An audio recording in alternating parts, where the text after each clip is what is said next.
Not sure whether you should rent or buy? Well, in this video, I'm going to provide you with a framework that's going to help you answer just that question. Coming up.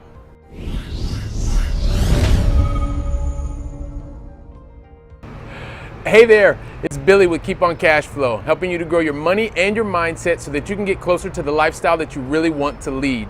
Now on this channel, we're going to be sharing lots of tips and strategy videos just like this. So if it's your first time here, you should consider subscribing. And you'll want to make sure that you check out the links in the comments in the section below, specifically today because we're going to be answering your questions. And we're going to do that right now. Hi there, and now we're back. So what I want to provide you with now is exactly the framework to help you understand whether renting or buying is the right thing for you. And why do I want to answer this question? Well, we had a question come in from Edward, and the question from Edward C. He says, "Hello, Billy. Thank you for your videos. Have you a video about renting versus buying a house?" And what I thought I would do is, rather than giving a video, I want to give this video, but I also would like to give you a very specific framework. And the reason for that is whether you buy or whether you rent, it's really a very individual thing. It's up to you and your context. So what I want to teach you to be able to do is fish for yourself, rather giving you the fish, so to speak. So let me provide you this framework. I'm going to give you a very simple model, and then that way you'll be able to make the decision that's best for you and for your context. And in this example, we're going to use a very simple rent or buy model, and we're going to actually look at to decide which is best for you. Now, in this example, we're going to say that you're going to be paying rent, and in the house that you're going to be paying rent on, you're going to be paying $200 or $2,000 per month is what your rent will be. And if we look at that over 12 times 12 months, of course, is going to be $24,000 per year. So let's say that's what you would be paying in rent throughout the year. Now, if we're going to say that you're going to be able to buy the same house, but for the same house, in order to buy the house is going to cost you $600,000 to buy. You actually have $120,000 that you're going to use of your money. That's the down payment, which means you're going to be taking out a loan of some $480,000.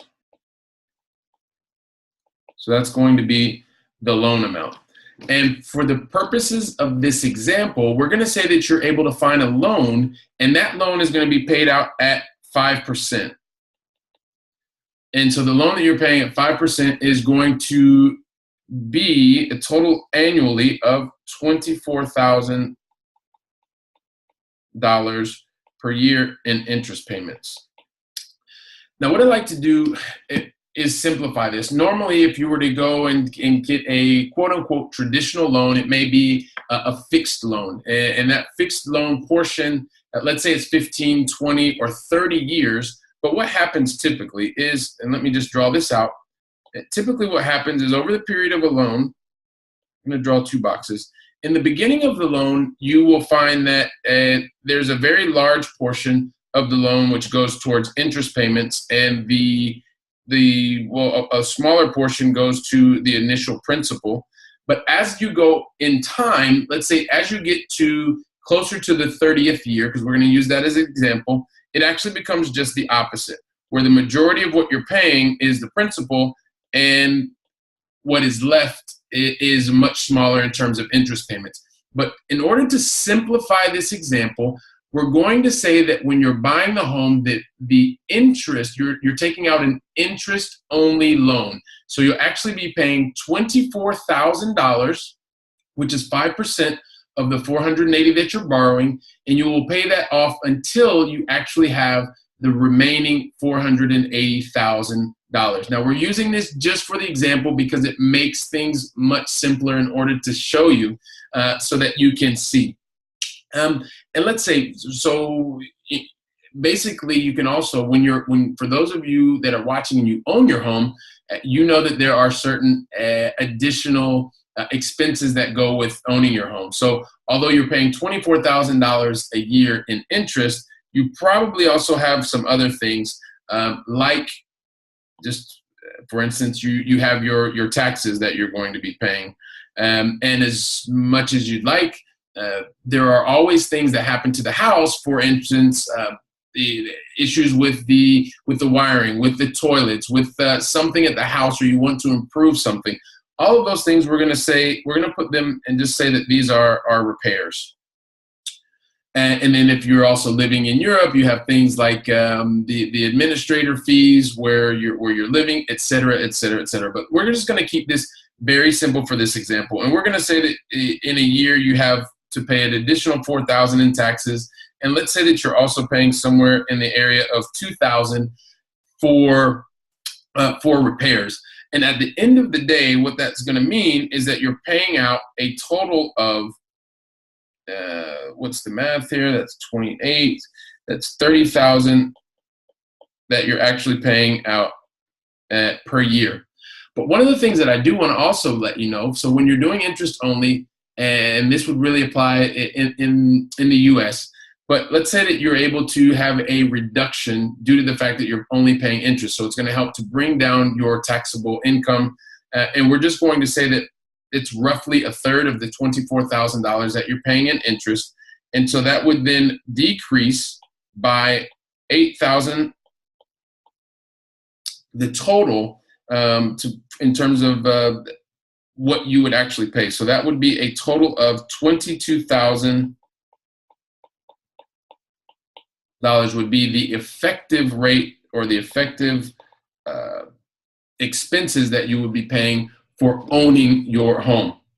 Now, if we look at the same thing on the other side with the rent, and we say that with the $120,000 that you had, you're able to put that $120,000, and you're able to find a very conservative, let's say 2% or 1%, or let's say 2% return, interest rate of return. Basically, what that would allow you then to do is you would make $2,400 in terms of interest payments to you, and from that, if you take those $2,400 and you add them back to the $24,000 that you've actually paid for rent in this side of the example, then on net it's costing you $21,600, and that's in this example, right? And so once again, this could change for a number of reasons. Let's say if your rent, you weren't able to find a 2%, but you found a 1%, that could make it potentially less financially favorable. Things on the buy side as well could change. But I just want to give you the framework so that you understand some of the different areas that can impact you financially from both the buy side as well as the rental side. Now, there are also some other things that I do want you to take into consideration that are less financial, but they do have an impact whether or not you're going to rent or buy. So let me just move up quickly and show you, for instance, what are some of the advantages to you buying. For instance, you may decide that you want to reside in that particular property or live there for 30, 40, 50, 60 years. And so the fact that it would provide you with a certain bit of stability is something that could make you emotionally calmer, happier. You may also find that whenever you're living in a certain area, if the prices go up and the prices go down, you don't want to be subject to those changes. So just the fact that you want to, your mortgage payment means that it's always going to be constant versus renting. So that could also be something that is important to you. And then the fact of the matter is you really don't have to ask anybody to do any changes on the properties. If you want to remodel the kitchen, you can, because you own the property. So there's no one else to answer to. And that's something that can be a big advantage for you.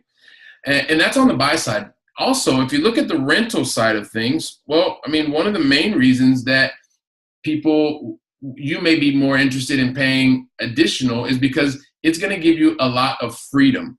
Basically, you know, depending on the type of lease that you have and the period, it could be 6 months, it could be a year, but every 6 months to a year, you and the owner get to decide whether or not you extend the contract. Maybe your life situation changes and you want that flexibility. So that's something that can be very valuable when you are looking at renting. And also, the fact of the matter is whenever you're in the top of a bubble or a cycle, you may find that the price of housing is overpriced. It's inflated forever, whatever the case may be. And you see being able to rent as something that keeps you from not buying overpriced housing because you're basically renting it. Overpriced housing. So, I mean, these are just a couple of the things. I wanted to give you a financial side of the visibility on renting and buying, and then also some of the things that are less financially driven. But more or less, I want to give you a framework, as I mentioned before. So I always like to finish as well. Hopefully that this has become a bit clearer for you, and you can use this and decide based on your context which decision is right for you, whether to buy or whether to rent. And so I'd like to leave you with the question of the day. And today's question is, which do you prefer based on the framework, to rent or to buy? Help us understand. Share your comments in the section below. It would be great to hear from you. And hopefully this video has been very useful for you, and looking forward to hearing from you. This is Billy Kills with Keep on Cashflow. As always, hasta la próxima.